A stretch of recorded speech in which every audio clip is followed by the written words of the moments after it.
चाहत में सच्चाई है तो आप उसे हासिल करके ही रहोगे, और लॉ ऑफ अट्रैक्शन भी तो यही है। लेकिन अगर ये बात सच है तो फिर हम अपने दिल से जो चाहते हैं वो हमें हासिल क्यों नहीं होता? अब हर किसी के दिल में कामयाबी की, एक अच्छी और खुशहाल जिंदगी की चाहत होती है। इस दुनिया में कोई एक इंसान भी ऐसा नहीं होगा जो अपने दिल से दुखी होना चाहेगा, जिसका दिल चाहेगा कि उसकी जिंदगी में दुख ही दुख हो, मुसीबतें परेशानियां हो। कोई एक इंसान भी आपको ऐसा नहीं मिलेगा, लेकिन फिर भी वो रहता तो दुखी ही है। इस दुनिया में हर इंसान अपने दिल से कामयाब होना चाहता है, ज्यादा से ज्यादा पैसा कमाना चाहता है, नाम, इज्जत, शोहरत। भला इस दुनिया में कौन ऐसा इंसान होगा जो दिल से नाकाम होना चाहेगा, गरीब रहना चाहेगा? तो क्या फिर ये बात ही गलत है कि सच्चे दिल से आप जिस चीज की चाहत करोगे वो आपको जरूर मिलेगी? या फिर कोई और बात है, हमारे अंदर ही कोई कमी, कोई गलती रह जाती है कि हम अपनी चाहत को हासिल नहीं कर पाते? तो क्या आपको इसका जवाब चाहिए? इस बात का जवाब जानने के लिए मैं आपको एक कहानी सुनाता हूँ। आज की कहानी सुनकर आपको अपने सवाल का जवाब मिल जाएगा। आपको वो तरीका, वो वजीफा मिल जाएगा जिससे आप ये समझ पाएंगे कि अपने दिल से कोई भी चीज कैसे करवाई जाती है। आपको ये भी पता चलेगा कि लॉ ऑफ अट्रैक्शन कैसे काम करता है। एक आदमी था जो अपनी जिंदगी से खुश नहीं था। उसे लगता था कि दुखों और तकलीफों ने उसके घर का रुख कर लिया है। जिस काम में भी वो हाथ डालता उसे नुकसान ही उठाना पड़ता। घर की परेशानियां, काम की परेशानियां, उसका तो जीना मुश्किल हो गया था। उसे समझ नहीं आता था कि वो उन दुखों, परेशानियों से कैसे छुटकारा पाए। सौ जतन करके देख लिए, कोई फायदा नहीं हुआ। एक दिन उसके एक दोस्त ने उसे मशवरा दिया कि तुम किसी बाबा जी के पास, किसी अल्लाह के नेक बंदे के पास क्यों नहीं जाते? उनकी खिदमत करो, उनसे अपनी मुश्किल का हल पूछो, वो तुम्हारे लिए दुआ करेंगे और तुम्हें कोई तरीका, कोई वजीफा जरूर बताएंगे। उस आदमी ने सोचा कि जहां इतनी कोशिश की है वहां ये भी करके देख लेता हूं। उसके दोस्त ने उसे जिस बाबा जी के बारे में बताया था वो उनके पास पहुंच गया।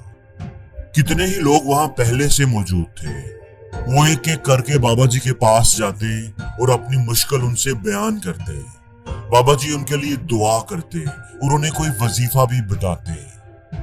वो आदमी भी अपनी बारी का इंतजार करने लगा। अपनी बारी आने पर उसने बाबा जी को बताया कि मैं अपनी जिंदगी से बहुत दुखी हूँ, परेशान हूँ। मैंने इन मुश्किलों पर काबू पाने की बहुत कोशिश की, हर तरीका आजमाया, लेकिन एक के बाद एक मुश्किल आती ही जा रही है। परेशानियां हैं कि बढ़ती ही जा रही है। आपके पास बड़ी उम्मीद लेकर आया हूं कि आप मुझे कोई राह दिखाएंगे, मुझे कोई रास्ता बताएंगे कि मुझे अपने दुखों से छुटकारा मिल जाए। मैं कुछ भी करने को तैयार हूं, बड़ी से बड़ी कीमत देने को तैयार हूं। बाबा जी ने महसूस किया कि ये बंदा तो बहुत ही परेशान और दुखी है। उन्होंने कहा कि तुम्हारे सारे दुख दूर हो जाएंगे, सारी परेशानियां खत्म हो जाएगी, लेकिन जिस तरह मैं कहूंगा तुम्हें वैसे ही करना पड़ेगा। उस आदमी के चेहरे पर उम्मीद नजर आई। आप जो भी कहेंगे मैं करने को तैयार हूं, बस किसी तरीके से मेरे दुख खत्म हो जाए। बाबा जी ने कहा फिर सुनो, मैं तुम्हें एक वजीफा बताने लगा हूं। अब जब तुमने यहां से निकलकर अपने घर जाना है तो रास्ते में तुमने दिल ही दिल में ये कहते हुए जाना है कि मैं सुखी हूं, मुझे कोई गम नहीं, मैं सुखी हूं। बार बार तुमने अपने दिल में यही दोहराना है और ये वजीफा तुमने 3 दिन तक करना है। लेकिन याद रहे कि जुबान पर ये नहीं आना चाहिए, ये सिर्फ दिल ही दिल में दोहराना है, मुंह से नहीं बोलना और किसी को बताना भी नहीं। अब वो आदमी थोड़ा हैरान हुआ। बाबा जी बस इतनी सी बात, ये तो कोई मुश्किल काम ही नहीं है, मैं ये आसानी से कर लूंगा। लेकिन इससे होगा क्या? क्या इससे मेरे दुख दूर हो जाएंगे सिर्फ ये बोलने से? बाबा जी मुस्कुराए और कहा, जहां तुमने इतनी कोशिश की है वहां ये भी करके देख लो। उस आदमी ने कहा कि ठीक है बाबा जी, मैं ये जरूर करूंगा। ये कहकर वो उठकर वहां से चलने लगा। जब वो चल पड़ा तो बाबा जी ने आवाज देकर बुलाया और कहा, देखो एक बात याद रखना कि जब भी तुम ये वजीफा करो तो उस दौरान तुम्हारे दिल में बंदर का ख्याल नहीं आना चाहिए। बंदर का ख्याल आ गया तो ये वजीफा बेकार चला जाएगा, इसका कोई असर नहीं होगा। उस आदमी ने कहा कि बाबा जी मुझे तो जिंदगी में आज तक कभी बंदर का ख्याल नहीं आया, तो अब कैसे आएगा, आप फिक्र ही ना करें। ये कहकर वो आदमी वहां से चल पड़ा। वो दिल ही दिल में विर्द कर रहा था, मैं सुखी हूं, मैं सुखी हूं। अभी वो थोड़ी दूर ही गया था कि उसके जहन में अचानक बंदर का ख्याल आ गया। ख्याल आया और चला गया, लेकिन वो आदमी सोच में पड़ गया कि आज तक तो मुझे कभी बंदर का ख्याल नहीं आया, तो अब अचानक कैसे आ गया, ये मेरे साथ क्या हुआ है। अब वो बेध्यानी में चलते चलते बंदर के बारे में ही सोचता जा रहा है। थोड़ी देर बाद उसे होश आया कि वो ये क्या सोच रहा है, तो उसने अपना वजीफा दोबारा करना शुरू कर दिया, मैं सुखी हूं, मैं सुखी हूं। थोड़ा आगे जाकर उसकी नजर ऊपर को उठी तो उसे दरख्त की टहनियों पर झूलता हुआ बंदर नजर आ गया और फिर से उसके दिल में बंदर का ख्याल आने लगा। अब वो पूरी कोशिश करके उस ख्याल को रोकने लगा। वो उस ख्याल को अपने जहन से निकाल फेंकना चाहता था, बंदर के बारे में नहीं सोचना चाहता था। यही जिद्दोजहद करते हुए वो अपने घर तक पहुंच गया तो घर के बाहर उसकी गली में एक आदमी बंदर का तमाशा दिखा रहा था।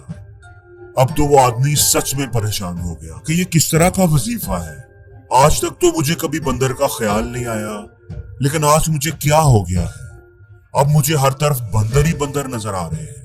सारी रात वो जागता रहा, करवटें बदलता रहा और सुबह सवेरे उठकर बाबा जी के पास पहुंच गया और उन्हें सारी बात बताई कि जब से आपने बंदर के बारे में ना सोचने का कहा है, उस वक्त से मुझे हर तरफ बंदर ही नजर आ रहे हैं। मेरे दिल में बंदर का ख्याल आता ही जा रहा है, समझ नहीं आ रही कि मुझे क्या हो गया है। अब देख लें कि आपके पास बैठे बैठे मुझे पीछे दरख्त के साथ लटकता हुआ बंदर नजर आ रहा है, जबकि कल जब मैं आया था तो मुझे कोई बंदर नजर नहीं आया था। ये मेरे साथ क्या हो रहा है। बाबा जी उसकी बात सुनकर मुस्कुराए। दिल की दुनिया एक ऐसी दुनिया है जिसको समझना इतना आसान नहीं है। बंदर तो तुम्हारे रास्ते में पहले भी आते थे। जब तुम कल मुझे मिलने आए थे तो इन्हीं दरख्तों पर ये बंदर घूम रहे थे, उछल कूद कर रहे थे, लेकिन कल तुम्हें ये नजर नहीं आए। तुम्हारा ध्यान इनकी तरफ नहीं गया क्योंकि तब तुम्हारे ध्यान में सिर्फ तुम्हारे दुख थे, परेशानियां थी। हम जिस चीज से बचने की कोशिश करते हैं, जिस चीज से दूर भागने की कोशिश करते हैं, वही चीज हमारे दिल के अंदर जड़ पकड़ने लग जाती है। उसका ख्याल हमारे दिल में पुख्ता होता जाता है। असल में हम जिस चीज से छुटकारा पाना चाहते हैं वो हमारे अंदर बहुत गहरे से कहीं जुड़ी होती है, और हम जितना भी उससे छुटकारा पाने की कोशिश करते हैं वो हमारे दिल में उतनी ही गहरी होती जाती है और आहिस्ता आहिस्ता वो हमारे पूरे वजूद पर छा जाती है, हमारी जात को अपने हिसार में ले लेती है। हम उसके अलावा कुछ और सोच ही नहीं पाते। ऊपर से तो हम चाहते हैं कि हम सुखी हों, हमारी जुबान भी यही बोलती रहती है कि मैं सुखी हूं, सुखी हूं, लेकिन कहीं अंदर हमारे दिल में दुख समाये होते हैं। हमने यकीन कर लिया होता है कि इनसे हमारी जान नहीं छूटने वाली, मेरे हालात नहीं बदलने वाले, इसलिए अपनी जुबान से बार बार बोलने से कि मैं सुखी हूं, मैं सुखी हूं, हम सुखी नहीं होंगे। उस वक्त तक जब तक ये बात हमारे अंदर, हमारे दिल में नहीं समाएगी। उस आदमी ने पूछा कि ये बात हमारे अंदर, हमारे दिल में कैसे समाएगी? तो बाबा जी ने कहा कि इसका तरीका ये है कि अपने दुखों से लड़ना बंद कर दो, उनके बारे में सोचना छोड़ दो।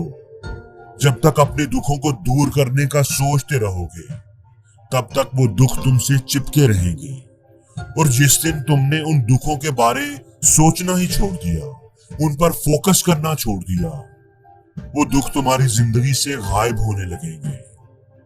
अगर तुम उनको अहमियत ही नहीं दोगे तो वो अपनी मौत आप मर जाएंगे। बाज लोग अपनी किसी बुरी आदत को छोड़ना चाहते हैं, सिगरेट नोशी, शराब पीना या कोई और बुरी आदत, तो वो हर रोज सुबह उठकर अपने आप से वादा करते हैं कि मैं आज सिगरेट नहीं पीऊंगा, लेकिन शाम होने तक वो कई सिगरेट पी चुके होते हैं। वो उन्हें छोड़ नहीं पाते। ऐसा क्यों होता है कि हम जो सोच रहे होते हैं उसे पूरा ही नहीं कर पाते? उसकी वजह ये है कि हम उस चीज को बहुत ज्यादा अहमियत दे रहे होते हैं, उस चीज के बारे में बहुत ज्यादा सोच रहे होते हैं, और जिस चीज के बारे में हम सोचते हैं हम उसकी अहमियत, उसकी ताकत को सबसे ज्यादा बढ़ा देते हैं।